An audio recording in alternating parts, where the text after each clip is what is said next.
from that point forward, I just been practicing more and more and more, doing these things at work and doing it even in my personal life. And it's been to me a godsend because it's kind of changed my attitude and it's helped make me a more resilient person.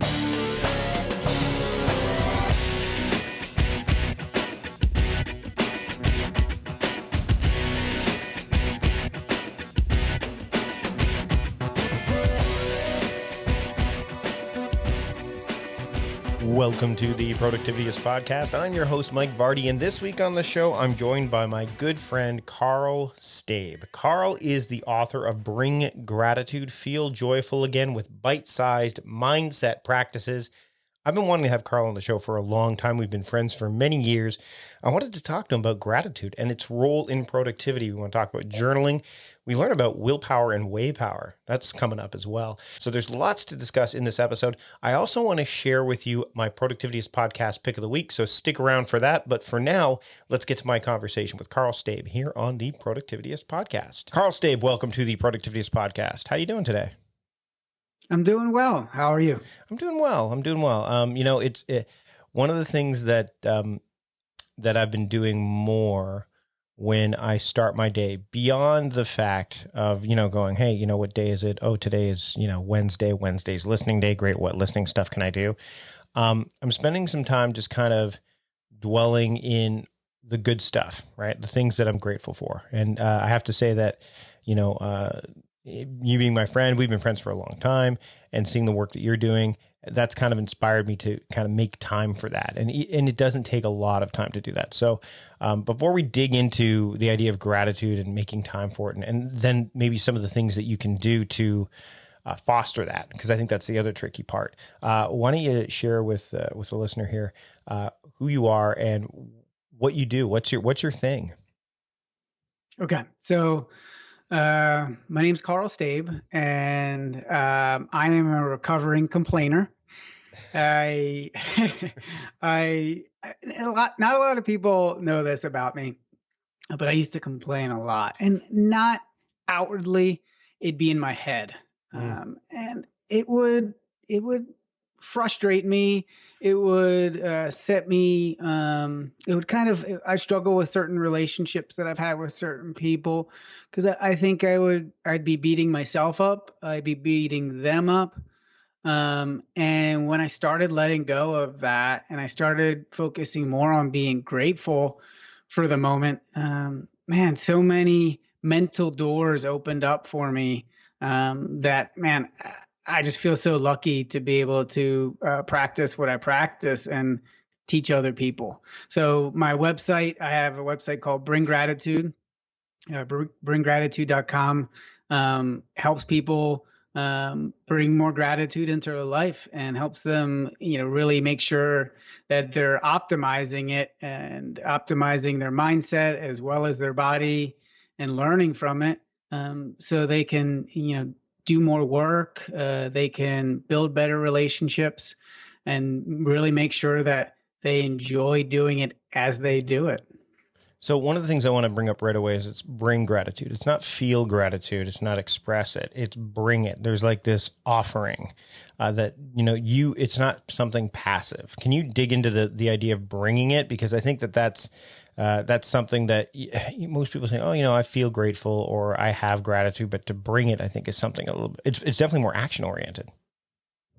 Yeah, that was a good. As I was, so I had a previous website called Work Happy Now. So I dived into a lot of research, probably for the past, that was back in 2008. I really started digging into happiness research, and a lot of the research kept coming back to gratitude. It kept talking about how important it is to feel grateful.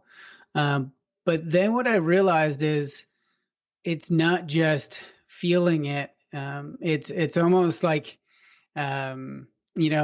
receiving gifts. Receiving gifts is great, but the joy of giving somebody else a gift, the joy of seeing their expression, how you make them feel inside, that's something that is beautiful. And I think that's the same thing that we need to focus on when we think about gratitude is when we come to a situation. And I'll give a short story is, I used to go, I remember there was a day at work, I was grumpy. I was feeling just really beat down and feeling negative. And I was going into this meeting, and those thoughts of like, what am I doing? Why am I here? What am I doing? Why am I doing this? Started repeating in my head. And this is at the start of when I started keeping a gratitude journal, actually for the third try, when it finally stuck. I I paused and I was like, okay, I'm going to really give this a shot. What am I grateful for right now? I'm grateful that I was healthy at the time, that I, had this opportunity to go into this meeting, and it was I could go in, thinking, okay, this is a waste of time, or I could go in with an intention of I'm going to get the most out of this meeting. And one thing I knew that I could learn from is being a better presenter. So I was like, I'm going to just watch the person who's presenting and just take notes, mental notes for myself. And I went in this with this attitude of like, okay, what can I learn from this meeting? What can I really be grateful for about in what's about to happen? And my brain did a 180. I was engaged. I got really good, information out of the meeting. And I know it was all because I was thinking about, what can I do to, extract as much value out of this? And then also, what could I bring to the situation that would allow other people to see that I was engaged, that I was really glad to be there. I was grateful to be there. And, from that point forward, I just been practicing more and more and more, doing these things at work and doing it even in my personal life. And, it's been to me a godsend because it's kind of changed my attitude, and it's helped make me a more resilient person. You talked about the practicing component of it, which I think is, I mean, we hear about meditation practice and things like that, where it's, the idea of it's something you do consistently, and it's never going to be, something that's absolutely perfect. I mean, again, when we talk about time crafting here, it's like the idea of crafting your time is an ongoing process. It's not something that you just, okay, there it is, set it, forget it, it's going to happen. How do you catch yourself when you feel, and in your book, you've got, the book as well here, which I'll link to in the show notes, Bring Gratitude. When you catch yourself, like, first off, how many times do you catch yourself even now to this day? Like, what, you're going, oh, I missed it. And then what do you do to kind of bring gratitude back to that moment? Oh, that's a good one. I usually lose count after the first few hundred times in a day. But it's an ongoing struggle. But the idea for me is I do catch it, right? Yesterday, I woke up and I could feel the fogginess kind of sitting on top of me. And I slept well. Everything was okay. But for some reason, I usually wake up, I do about 15 minutes of yoga, and I just wasn't feeling it, and I realized like, wow, like I'm noticing this. Just a few months ago, or probably a few years ago, I probably just would have been like, oh, I don't know what's going on. I wouldn't have been as acutely aware of what was going on inside me. And so if anybody's going through this, if they're struggling, or they're, and we all struggle on a daily basis. So if you notice it, it's noticing the feeling. So our feeling is what will motivate us. So it's never the task, it's never somebody else. It's what behind it for us, that internal drive that's going to want us to do better in that situation, to want us to do a good job in that situation. It takes that awareness to be able to notice those feelings and not necessarily push them away, and really be accepting of them and grateful that they're there. And that's hard. It's been hard for the people that I coach. A lot of people can accept that they're grumpy, but being grateful for it is really hard. It's been hard for me, but it just takes practice, and it just, that constant coming back to it. When I do notice those feelings, I just ask myself, why was this feeling created? It's usually from a thought. So before that meeting, I had to go in and, sit down, and then I had this feeling of dread before it. Well, why am I dreading it? And I'm dreading it because I feel like it's a waste of time.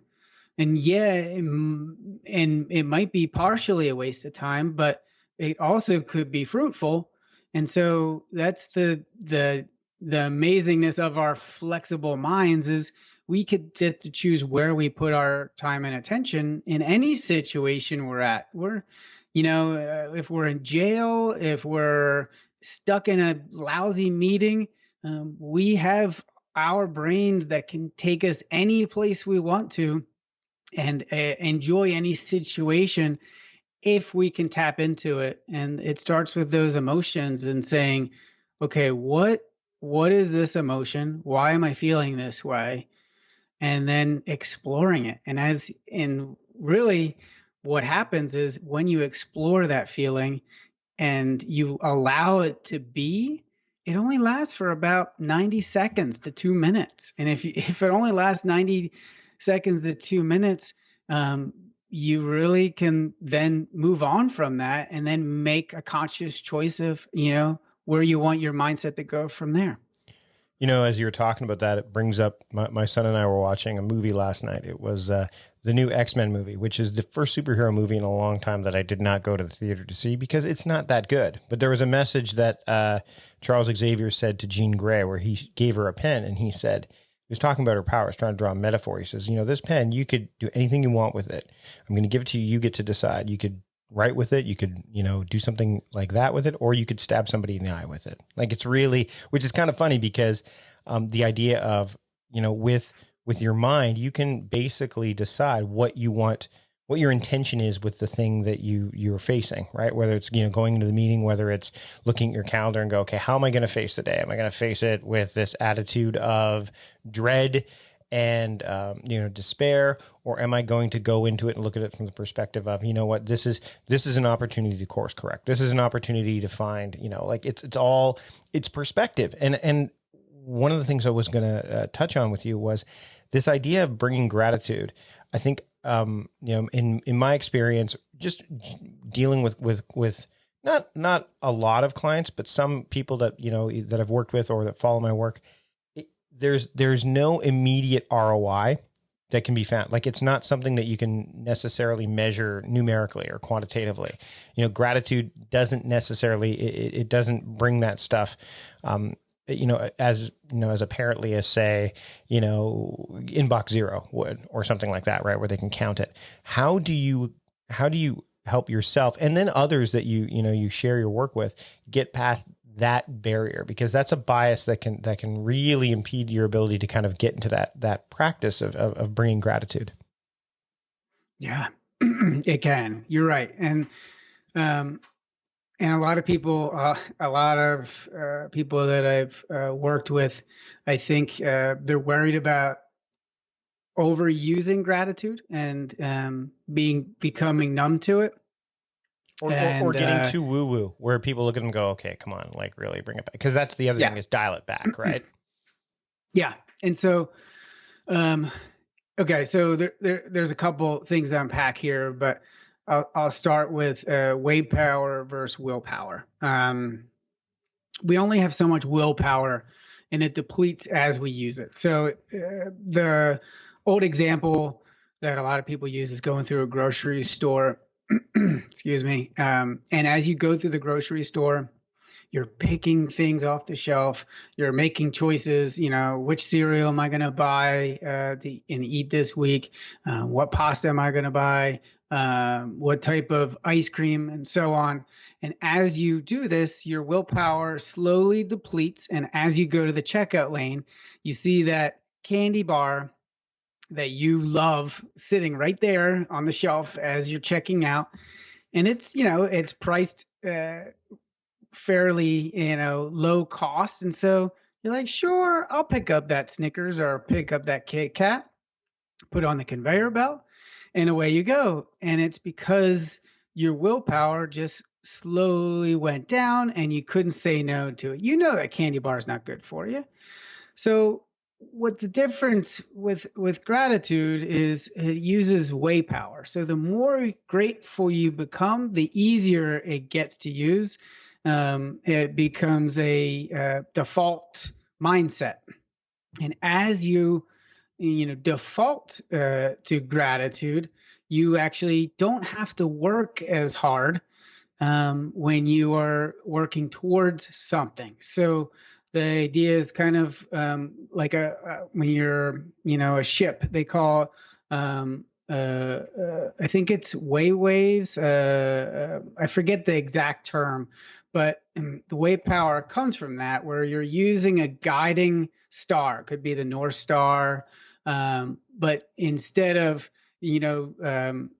guessing, a long time ago, like they didn't have compasses, they had to guide by the star. And the North Star was always in the same spot. And so that's what way power and gratitude supports. Is gratitude allows the person to think about why they want to do that thing, and where gratitude comes in, appreciate the chance to do that thing.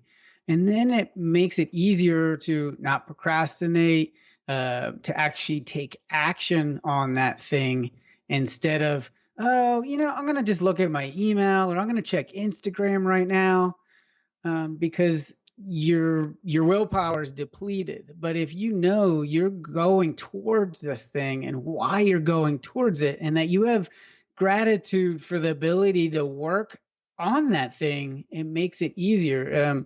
You're working on your book right now, and you can easily put that off and say, oh, yeah, I'll work on that tomorrow. But there's probably something inside of you that's like, I want this thing out in the world. And why do I want this thing out in the world? Because I want people to craft their time in a way that's going to make their lives better. And so all of a sudden you start to see all these things of the impact you can make. And so it's easier to say yes to that thing instead of putting it off and not doing as good of a job on that book if you kept procrastinating on it. And you can measure impact. That's the other thing too, is that if you start to think about impact, if you think about it from that vantage point, I think impact is something that they think about, like, what kind of impact do I want to have? There is a measurable component to that. So that's one way to look at it, right? Yeah, that's a great point. So Edward Deci, he did a study on this, and if you go into the workplace and if you have 6 positive interactions to 1 negative, the team is 31% more productive. So if you're a type of boss that, lets people know, hey, great job on this, and you did a great job because, I really love the charts you put in there. It really made told a story that got everybody's attention. You're bringing gratitude to that interaction. And so the more you do that, the more they feel lifted up. And they've actually done studies, scientists have done studies where, a compliment will go longer and feel more rewarding than actual monetary pay. And so we are hardwired to live in communities, to support each other. It's how we've survived as a species. We were never the strongest. We were never the quickest. We did it through talking with each other, communicating, and working as teams. So if you look at it that way, I mean, man, there's so much opportunity out in the working world if we brought more gratitude to our interactions, we could help them become more productive, and we can help ourselves become more productive, because all boats rise together, right? And that's what I really, I hope people take away from this is, really complimenting somebody else um, makes them feel good and you feel good, and it makes them more productive. And it's like, it's a no-brainer that we don't do enough out in the working world. Meal planning is important because it prevents us from being a disappointed wreck when dinner time comes around and we have no clue what to make, or even if we have the ingredients to make the meal. It's a time and a money saver, but most importantly, it frees up valuable brain space. Creating a meal plan prepares us for the week to come and gives us peace of mind that we're organized and can feed ourselves and our family. That's why I do it, and that's why Plan to Eat helps me do it. Your subscription includes access to the Plan to Eat website and fully featured mobile apps on iOS and Android. And Plan to Eat gives you the tools to clip and organize recipes from any website, the ones your family loves and that fit your dietary preferences and needs. And you can create a meal plan around your schedule. Then what happens is the Plan to Eat software automatically creates an organized shopping list based on your plan. So sign up for your free trial at plantoeat.com/timecrafting. That's plantoeat.com/timecrafting. The coupon will be automatically applied to your account and can be used when you're ready to subscribe. It's valid for new customers only. Give Plan to Eat a try today.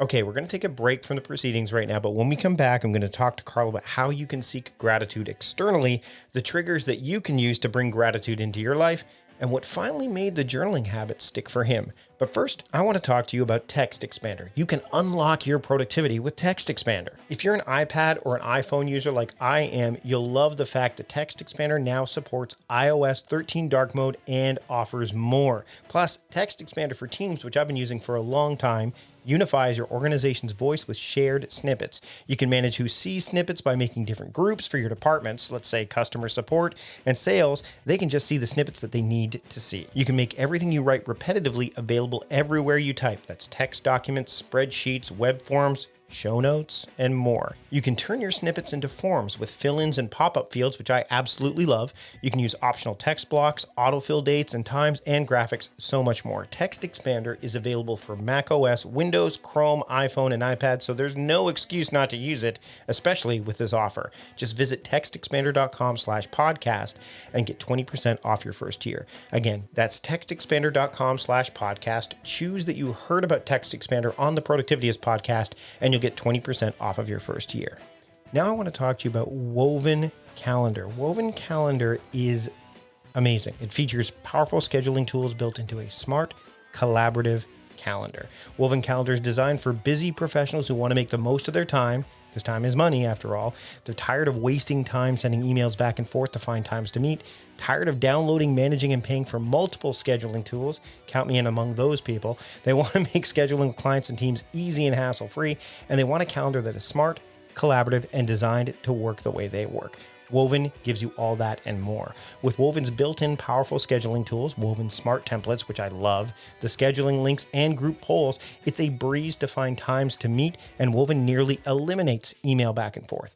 Woven Calendar also makes managing travel time easy with integrated map views. They provide analytics to help you understand how you spend your time. That's so valuable. And Woven Calendar offers a companion iOS mobile app, so you always have Woven with you. I absolutely love Woven. It's allowed me to streamline my appointment bookings on so many levels. I can confidently say that choosing Woven as your calendar app of choice would be a step in the right direction, and I'm going to help you take that step along with Woven today, because all you need to do to try Woven for free is to go to woven.com/timecrafting. So add Woven to your productivity stack and schedule faster than ever before. Do yourself and your time a favor. Sign up for Woven today. I've recently streamlined my team, and I've been able to streamline what we do thanks to Zapier. Zapier has been a lifesaver. It has automated a lot of the tasks that we need to do as part of the whole Productivityist protocols, such as getting tasks from Todoist into Slack, getting our chatbot stuff from ManyChat into ConvertKit so that we can start to communicate with people that way.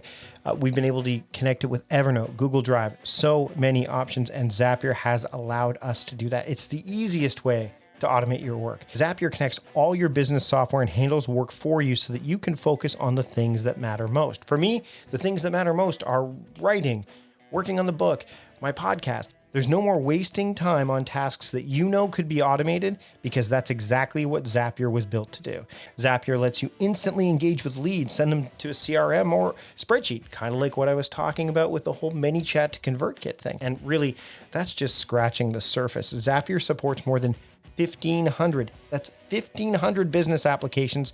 So the possibilities are virtually endless. And best of all, it's easy to build the exact solution you need in minutes without writing code or asking a developer for help. I'll give you a couple of quick examples of some of the apps that we have used, because one of the primary people that needs them on my team is my wife, and she's not a coder by any stretch of the imagination, but she wanted to make sure that she could get all of the tasks I needed her to do from Asana into Slack, and Zapier allowed me to do that. I want to start selling physical products, and we've been exploring that option. Well, I use Podia for a lot of my virtual goods, and I want to use it for physical goods. I can connect it with ShipStation using Zapier. There are so many, honestly, so many options here available to you.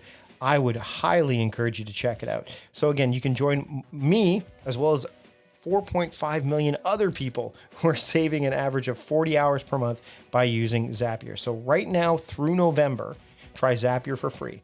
All you need to do is go to our special link. That's zapier.com/timecrafting.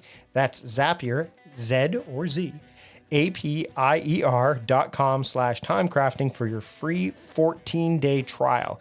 That's zapier.com/timecrafting. Automate your work today and do the work that really matters. If you're going to want to save time and be more productive, Zapier can help you do that. So again, zapier.com/timecrafting. Check it out. Now, let's get back to the show. Let's talk about seeking gratitude now. The idea of bringing it, I think, is self-direct. Like if you look internally and you say, okay, here are all the things I can see. And, again, going through the book and which I read, I remember reading your book on a beach while my kids were out playing in the sand. And just in that moment, it was actually the perfect book to read on the beach, because I'm like, okay, look where I am. I live on this beautiful island.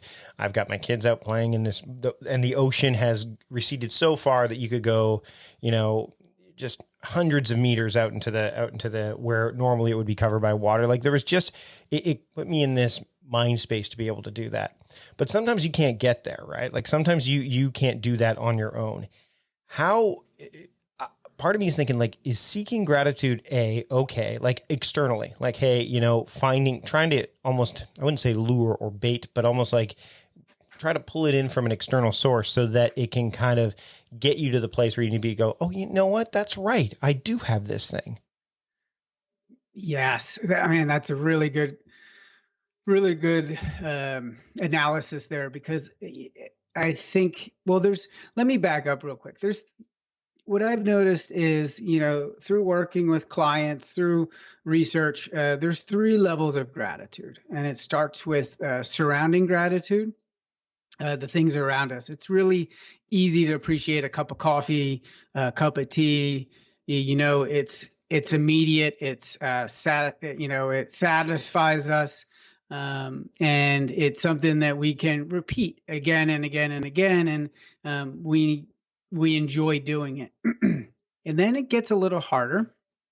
We have sharing gratitude, and sharing gratitude is harder because there's interaction between me and you. If I compliment you, after our interview is over, and I was like, man, Mike, you asked some great questions, and it really got me thinking in a different way about gratitude. I'm complimenting you on your interview abilities. I'm doing it from a place from my heart. So, I really mean it. And so it should land better than if I'm just faking it, right? So if I do that from a well-intentioned place, then I make you feel good and I make myself feel good. Now, the third level, self-gratitude, is the hardest. And it's the hardest because we are usually the hardest on ourselves. A lot of people I work with, We start with surrounding because it's the easiest. It's those everyday things that we can enjoy, and then once you do that, then you can share gratitude, and then it's about gratitude for yourself, because this comes at the core of it. If you can be grateful for who you are and know that you are good enough in what you bring to every day, then it makes everything else easier. But what I found is most people don't feel like they're good enough. And it saddens me. And I want this to change because most people are so good, are helpful, are caring. No one's perfect. We all get frustrated. And last night, I told my son for like the fourth time to clear the table. And I raised my voice. And as soon as it started happening, I was like, oh man, I wish I could pull this back. And I felt bad because you could see his reaction of like, oh man, like, and he's 10 years old. He loves playing with his dog. And but I needed him to be able to learn to stay focused on a task. And so there's that balance, right? Of like, okay, you know, I need him to do this, but I also need to understand who he is.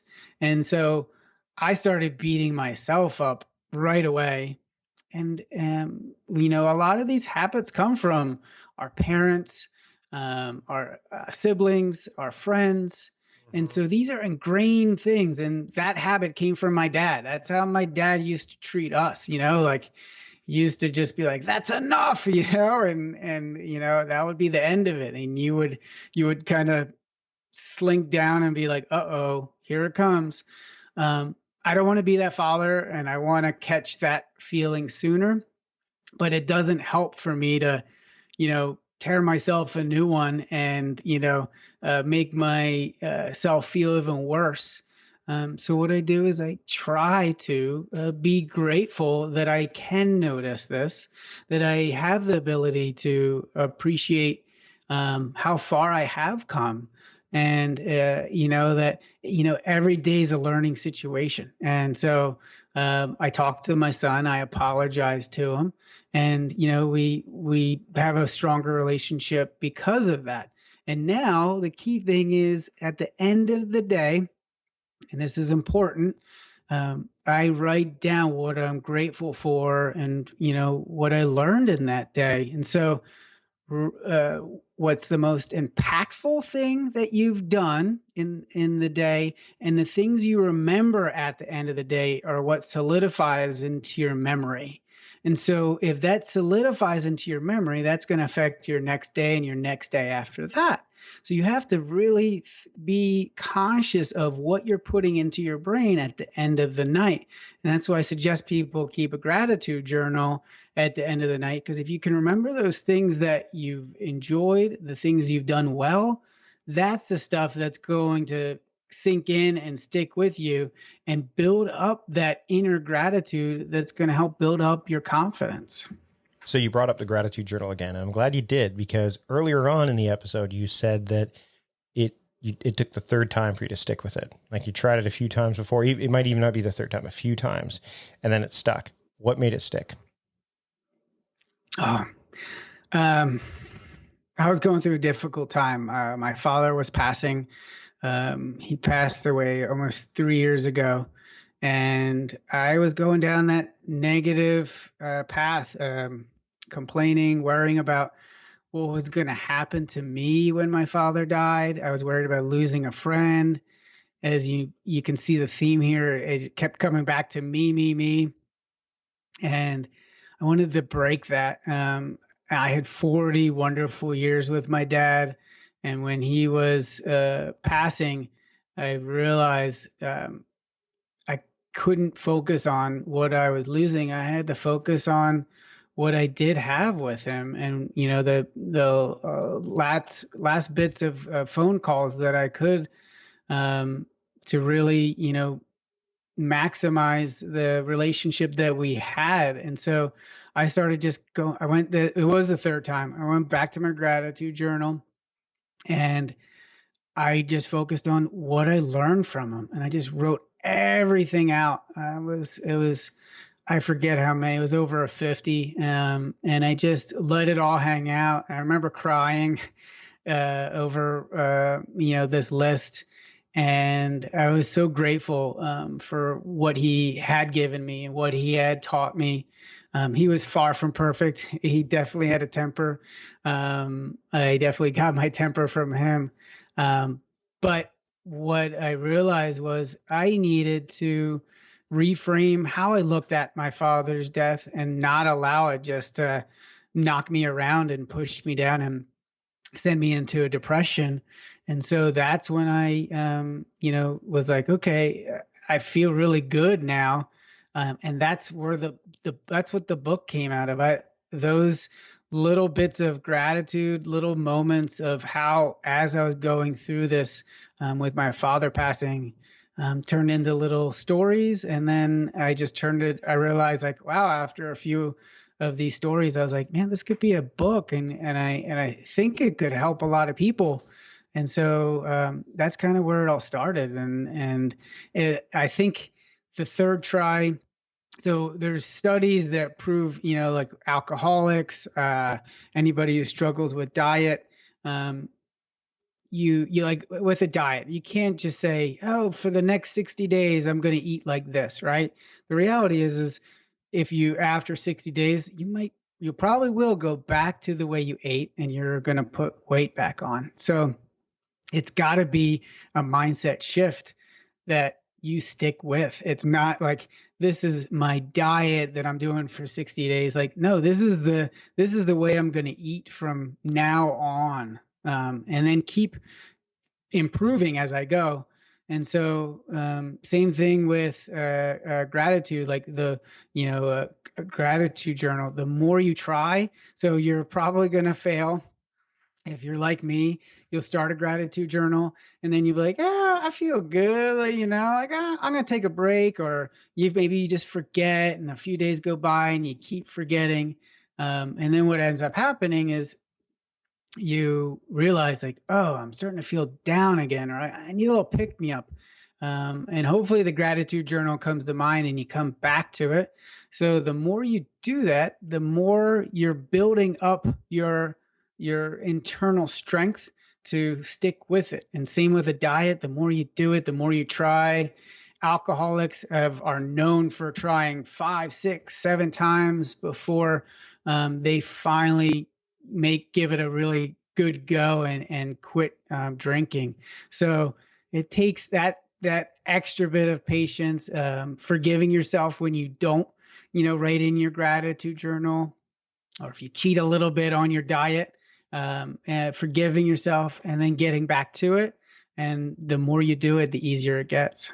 Well, and the other thing too is that you've talked about the willpower, way power thing. By doing something consistently, the journal, for example, it helps build up your willpower, because there's something that it becomes less onerous to do. It becomes something that just is what you do.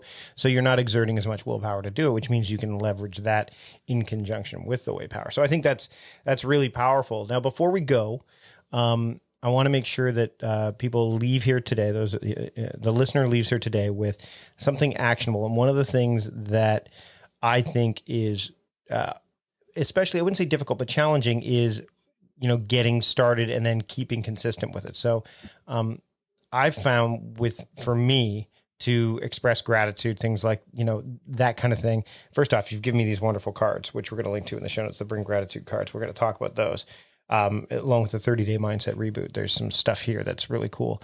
But what other kind of external triggers can people use to say, for those moments where they say, I don't have time to think about that right now? What are something that something quick, simple, dirty, that they can go, okay, I know that I've got to build this habit. What are some things that I can do to just get started with it now, that are simple and durable and flexible enough that I know I can make and take time for them every single day? I would say things they can interact with. So visual or audio cues. Let's start with visual. So that's why I created those cards. So it's a pack of 34 cards. And the idea is you put a question of the day by your toothbrush each night. You start planting seeds to your subconscious to help build up that more positive mindset, the more resilient mindset.